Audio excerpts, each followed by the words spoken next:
دنیا کو گھمانا ہے گھماتے رہو، تو یہ اس پوزیشن پہ فکس ہیں، یہ فکس ہیں، اس کے اندر کوئی آپ کو اپنی طرف سے کچھ چیز ایڈ کرنے یا ڈیلیٹ کرنے کی کوئی ضرورت نہیں ہے۔ جیسے کہ میں نے موکل کے اس میں یہ بھی بتایا ہے کہ جب انسان سے انٹریکٹ ہوتے ہیں نا، تو فرشتوں کا اور انسان سے، موکلوں کا اور فرشتوں کا جو ہے انسان سے انٹریکٹ ہوتا ہے، تو وہ فرشتے انسان کو صحیح طریقے سے ہینڈل نہیں کر پاتے۔ یہ ڈیٹیل میں نے وہاں پر سمجھائی ہے، اگر آپ وہ ویڈیو دیکھ لیں گے تو آپ کو یہ بات سمجھ میں آ جائے گی۔ تو اسی لیے دیکھیے انسان تھوڑا مختلف ہے۔ تو یہ اولیاء اکرام جو ہوتے ہیں یہ انسانوں میں سے ہوتے ہیں، ان کے اندر اللہ تعالیٰ نے تمام صفتیں رکھی ہیں۔ جیسے کہ مثال کے طور پر ایک ماں ہے، اب 4 عورتیں کھڑی ہیں، اس کے اندر سے ایک عورت کا بچہ ہے، حالانکہ چاروں عورتیں ہیں لیکن ایک عورت کا بچہ ہے جو غلاظت کر لیا ہے یا پھر گندگی میں گر گیا ہے، تو یہ 3 عورتیں جو ہوں گی وہ تھوڑا کراہت کریں گی، دور ہٹیں گی، لیکن جس کا بیٹا ہے وہ دور نہیں ہٹے گی، وہ اپنے بیٹے کو اٹھائے گی، اس کو صاف کرے گی، نہلائے گی، دھلائے گی، کلین کرے گی، پھر اسے پیار کرے گی، محبت کرے گی، حالانکہ ہیں تو چاروں عورت۔ یہاں فرق کیوں آ گیا؟ یہ ہو گیا ممتا، رحم، ماں کی محبت، یہ ایک چیز یہاں پہ ظاہر ہوتی۔ اسی عورت کے اندر اگر قہر بھی ظاہر ہوتا، اگر اسی بچے کو مارنے کے لیے کوئی سانپ آ گیا یا کوئی شیر آ گیا، تو وہاں پر اس کا جو قہر کی جو صفات ہے وہ ظاہر ہو جاتی ہے، وہ شیر کو بھی لڑنے کے لیے کھڑے ہو جائے گی، شیر کو بھی مارنے کے لیے کھڑے ہو جائے گی۔ تو اس قسم کی صفاتیں انسان کے اندر ہوتی ہیں، فرشتوں کے اندر نہیں ہوتے ہیں۔ فرشتہ بس پروگرام کر دیے بس، عرش کو پکڑے رہو، دنیا کو گھماتے رہو، تو ان کے اندر فلیکسیبلٹی نہیں ہے، ایموشنز نہیں ہیں۔ اسی لیے اللہ تعالیٰ کہتا ہے میں نے ارض پہ اپنا خلیفہ بنایا ہے انسان کو۔ انسان کے اندر بہت ساری خوبیاں ہیں، انسان تھوڑا الگ ہے۔ اب یہ جو اولیاء اکرام جو ہوتے ہیں، جو اقطاب ہوتے ہیں، جو غوث ہوتے ہیں، یہ انسانوں میں سے آئے ہوئے ہوتے ہیں۔ تو کس جگہ پر بارش برسانا ہے، کس کو حکومت پہ بٹھانا ہے، کس کو حکومت پہ نہیں بٹھانا ہے، یہ کچھ الگ قسم کا ایک سسٹم ہے جو انسانوں کے حوالے کیا جاتا ہے، جو انسانوں کے اندر سے اللہ کی عبادت کر کے، متقی پرہیزگاری اختیار کر کے جو اس مقام تک چلے جاتے ہیں، تب اللہ تعالیٰ ان کو وہ ڈیوٹیاں دے دیتا ہے کہ ان ڈیوٹیوں کی ذمہ داری ان کی ہوتی ہے۔ تو یہ ہمارا سیکنڈ پوائنٹ تھا۔ اصل میں دیکھیے یہ درس ان لوگوں کے لیے ہے جو ان باتوں کو جاننے کا شوق رکھتے ہیں اور تلاش کرتے رہتے ہیں۔ ہر وقت آ کر مجھے بھی ہزاروں سوال آئے، جیسے میں نے رجال الغیب کی سیریز سٹارٹ کی تو لوگوں نے مجھ سے سوالات پوچھنا شروع کر دیا کہ حضرت ابدال کون ہوتے ہیں، غوث کون ہوتے ہیں، قطب کون ہوتے ہیں، ان کے مقامات کیا ہیں، یہ کتنی تعداد میں ہوتے ہیں، اس قسم کے۔ تو یہ اصل میں یہ درس ان لوگوں کے لیے جو اس کو جاننا چاہتے ہیں، جس کو ان چیزوں کی تلاش ہے، ان باتوں کو بھی وہ اپنے علم میں اضافہ کرنا چاہتے ہیں، ان چیزوں کو جان کر بھی، کیونکہ یہ حقیقت ہے، یہ قرآن میں ہے، حدیث میں ہے، اولیاء اکرام سے دنیا میں یہ چیزیں ثابت ہیں۔ اسی لیے میں نے اسٹارٹنگ میں کچھ واقعات بتائے آپ کو، اور آگے بھی ہم واقعات کے اوپر ہی ڈسکس کریں گے، کیونکہ ہر واقعات میں ہم کو ہر ایک چیز نئی چیز معلوم ہوتی رہے گی، تو انشاءاللہ ہم ان کے واقعات کے اوپر ڈسکس کرتے رہیں گے۔ تو یہ درس ان کے لیے نہیں ہے جو ارے یار یہ سب بیکار کی باتیں ہیں، ایسی ہیں، کیونکہ وہ ایک میٹریلسٹک قسم کے لوگ ہیں، وہ سمجھتے ہیں انسان صرف ہڈی اور گوشت، خون، بس اسی چیز کا نام ہے، اس کے اندر روح ہے، اس کے اندر ایموشنز ہیں، اس چیز پہ یہ مشین کی طرح اپنی سوچ کو بھی مشین کی طرح بنا لیے۔ تو یہ ان کے لیے نہیں ہے، یہ درس ان کے لیے ہے جو واقعی میں انٹرسٹڈ ہیں، جو جاننا چاہتے ہیں کہ اصل میں یہ حقیقت کیا ہے۔ دیکھیے رجال الغیب کا یہ ٹاپک ایک ایسا ٹاپک ہے، ہم ان شارٹ میں یوں کہہ سکتے ہیں ہماری سمجھ میں آنے کے لیے کہ یہ ایک بہت بڑی اور بہت وسیع اور بہت ہڈن دنیا ہے، بہت بڑی دنیا ہے، ایک الگ دنیا ہے۔ اس کے بارے میں سوائے اللہ تعالیٰ کے ان کے بارے میں یہ کون ہیں، کیا ہیں، انہوں نے کتنے مجاہدے کیے ہیں، ان کا عشق کیسا تھا اللہ سے، اللہ تعالیٰ سے، اللہ کی ذات سے ان کا لگاؤ کیسا تھا، یہ سوائے اللہ کے اور کوئی نہیں جانتا۔ یہ ان میں سے کچھ لوگ ایسے بھی لوگ ہیں، یہ وہ لوگ ہیں جو انبیاء کے نقش قدم پر چل کر کے عالم شہادت سے عالم غیب تک چلے گئے ہیں، جسے مستوی الرحمن کہا جاتا ہے۔ ہم نہ ان کو پہچان سکتے ہیں، نہ ان کے بارے میں کوئی رائے قائم کر سکتے ہیں۔ یہ ایک ایسے لوگ ہیں جو اللہ کے مخصوصہ بندے ہیں، خاص بندے ہیں، ان کے بارے میں سوائے اللہ کے کوئی زیادہ نہیں جانتا۔ بہرحال یہ مستورین ہوں یا ظاہرین ہوں، ان کی 12 اقسام ہوتی ہے: اقطاب، غوث، امامن، اوتاد، ابدال، اخیار، ابرار، نقبہ، نجبہ، امد، مکتوبان، مفردان۔ ہر زمانے میں ایک قطب ہوتے ہیں، انہیں قطب عالم بھی کہا جاتا ہے، قطب کبریٰ بھی کہا جاتا ہے، قطب المدار بھی کہا جاتا ہے، قطب الاقطاب بھی کہا جاتا ہے۔ براہ راست اللہ سے اس کا یوں تعلق ہوتا ہے کہ اللہ سے فیض حاصل کرتا رہتا ہے۔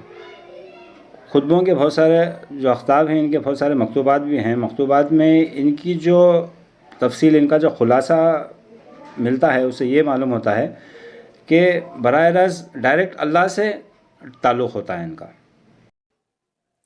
صوفیہ کا بیان اور اقوال ہیں کہ یہ لمبی عمر پاتے ہیں اور بڑے بڑے شہروں میں رہتے ہیں۔ نور مصطفیٰ حضور صلی اللہ علیہ وسلم کی برکت سے ان کے اوپر ہر ڈائمنشنز کے راز کھول دیے جاتے ہیں۔ اللہ کے عشق میں اور اللہ کی یاد میں یہ اس طرح گم ہو جاتے ہیں کہ سارے حدود توڑ کر آگے بڑھ جاتے ہیں۔ ایک ایسی چیز ان کے اندر پیدا ہو جاتی ہے جسے ہم معرفت کہتے ہیں، ایک معراج ملتی ہے ان کو۔ اچھا، اور ان کے جو ماتحت ہوتے ہیں اقطاب، ان کو یہ خود اپوائنٹ کرتے ہیں۔ اسی طرح ولیوں کو معزول کرنا اور پھر ان کو مقرر کرنا، یہ سارا ان کے ہی ذمہ ہوتا ہے۔ یہ کسی بھی ولی کو معزول بھی کر سکتے ہیں اور پھر ان کو مقرر بھی کر سکتے ہیں۔ اسی طرح ان کے اس عالم کے اندر ان کے نام بھی الگ ہوتے ہیں۔ جیسے قطب عالم کو عبداللہ کہا جاتا ہے۔ ان کے نزدیک مومن یا کافر کے اختلافات نہیں ہوتے ہیں، ان کے نزدیک کوئی حکومت کے اختلافات نہیں ہوتے ہیں۔ یہ امریکہ ہے، یہ انڈیا ہے، یہ پاکستان ہے، یہ مومنوں کی بستی ہے، ایسا کچھ نہیں ہوتا۔ ان کے نزدیک سب جگہ حکومت، ساری کائنات اللہ کی ہے اور اللہ کی حکومت سب جگہ پر ہے۔ یہ صرف اللہ کا آرڈر فالو کرتے ہیں۔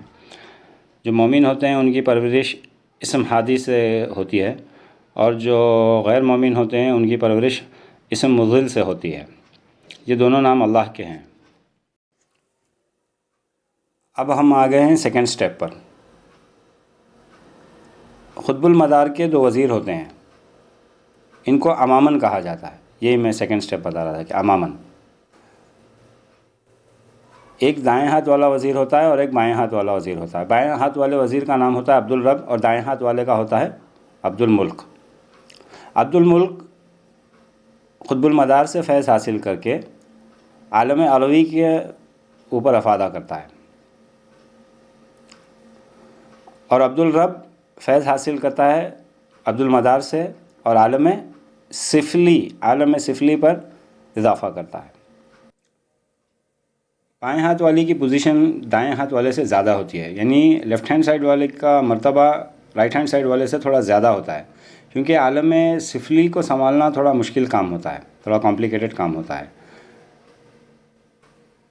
تو اس وجہ سے اس کی پوزیشن تھوڑا زیادہ ہوتی ہے۔ جب عالم قطب کی جگہ خالی ہو جاتی ہے، قطب عالم کی جگہ جب خالی ہو جاتی ہے، تو اس کو بائیں ہاتھ والا یعنی عبد الرب فل کرتا ہے، عالم سفلی سنبھالنے والا اس کو فل کرتا ہے، اور عبد الرب کی جب جگہ خالی ہو جاتی ہے تو اس کو عبد الملک بھرتی کرتا ہے۔ عالم کون و فساد میں انتظام کو باقی رکھنا تھوڑا زیادہ مشکل کام ہوتا ہے، اسی لیے بائیں ہاتھ والے کا مرتبہ تھوڑا زیادہ ہوتا ہے۔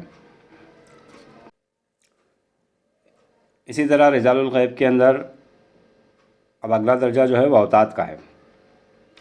اوتاد یعنی یہ 4 ہوتے ہیں، اور یہ جو چاروں کونے ہیں، مغرب، مشرق، جنوب، شمال، اس کے محافظ ہوتے ہیں، یہ متعینین ہوتے ہیں، تو یہ مقرر کر دیے گئے ہیں۔ مغرب کا جو اوتاد ہوتا ہے اس کا نام ہوتا ہے عبد الودود، مشرق کا جو اوتاد ہوتا ہے اس کا نام ہوتا ہے عبد الرحمن، اور جنوب کا جو اوتاد ہوتا ہے اس کا نام ہوتا ہے عبد الرحیم، اور شمال کا جو اوتاد ہوتا ہے اس کا نام ہوتا ہے عبد القدس۔ اگلا درجہ ہوتا ہے ابدال کا۔ یہ 7 ہوتے ہیں اور 7 اقالین پر متعین ہوتے ہیں۔ یہ 7 انبیاء کے مشرب پر ہوتے ہیں، یعنی ہر ایک ابدال ایک ایک انبیاء کے نقش قدم پر ہوتا ہے، اس کا مشرب ہوتا ہے اس انبیاء سے۔ ان کا کام مدد معنوی اور عاجزوں کی فریاد رسی ہے۔ ان سب کا مقام بہت بلند ہوتا ہے، بہت بلند ہوتا ہے، یہ بہت اعلیٰ مقام رکھتے ہیں۔ دیکھیے جب ہم یہاں پر جو ڈسکس کر رہے ہیں، جیسا کہ میں بتا رہا ہوں کہ اوتاد اتنے ہیں، امامن اتنے ہیں، پھر ابدال اتنے ہیں، تو یہ ضروری نہیں ہے کہ یہ اتنے ہی ہیں، یہ اتنے ہیں، یہ اتنے بڑے جو کام میں بتا رہا ہوں نا، اتنے بڑے بڑے کاموں کے لیے یہ اپوائنٹ کیے گئے ہیں، یہ فکس کیے گئے ہیں۔ اب ابدال اتنے ہی نہیں ہوتے ہیں صرف، اس کے علاوہ بھی بہت سارے ابدال ہوتے ہیں جن کو کوئی پوزیشن نہیں ملتی، ڈیوٹی نہیں مل کر رہتی، لیکن وہ ابدال رہتے ہیں، وہ ابدال ہوتے ہیں وقت کے، لیکن ان کو کوئی پرٹیکولر کام نہیں دیا، ان کو کسی اور قسم کی الگ الگ ڈیوٹیز دیے ہوتے ہیں۔ تو یہاں پر یہ جو میں بتا رہا ہوں یہ مخصوص ہیں، یہ فکس ہیں، اس مقام پر اتنے اتنے لوگ رہتے ہیں۔ اس کے علاوہ بھی بہت سارے ابدال رہتے ہیں جن کو پوزیشنز نہیں ملی ہوتی۔ یہاں پر جو ہم بات کر رہے ہیں وہ 7 اقلیم کے ابدالوں کی بات کر رہے ہیں۔ تو پہلی اقلیم کے جو ابدال ہیں ان کا نام ہوتا ہے عبد الحی، اور یہ ابراہیم علیہ السلام کے خلف پر ہوتے ہیں، یعنی ان کا مشرب ابراہیم علیہ السلام ہوتا ہے۔ اور دوسرے اقلیم کے جو ابدال ہیں ان کا نام ہے عبد العلیم، یہ موسیٰ علیہ السلام کے خلف پر ہوتے ہیں۔ اور تیسرے اقلیم کے جو ابدال ہیں ان کا نام ہوتا ہے عبد المرید، یہ ہارون علیہ السلام کے خلف پر ہوتے ہیں۔ چوتھے نمبر پر جو ہیں وہ ہیں عبد القدیر، جو ادریس علیہ السلام کے خلف پر ہوتے ہیں، ان کا مشرب ادریس علیہ السلام ہوتا ہے۔ 5ویں نمبر پر ہیں عبد القاہر، ان کا مشرب یوسف علیہ السلام ہوتا ہے، یوسف علیہ السلام کے خلف پر ہوتے ہیں۔ 6 نمبر پر ہیں عبد السمیح، یہ عیسیٰ علیہ السلام کے خلف پر ہوتے ہیں، یعنی ان کا مشرب عیسیٰ علیہ السلام سے ہوتا ہے۔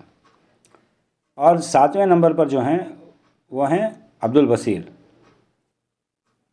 ان کا مشرب جو ہوتا ہے وہ آدم علیہ السلام ہوتا ہے۔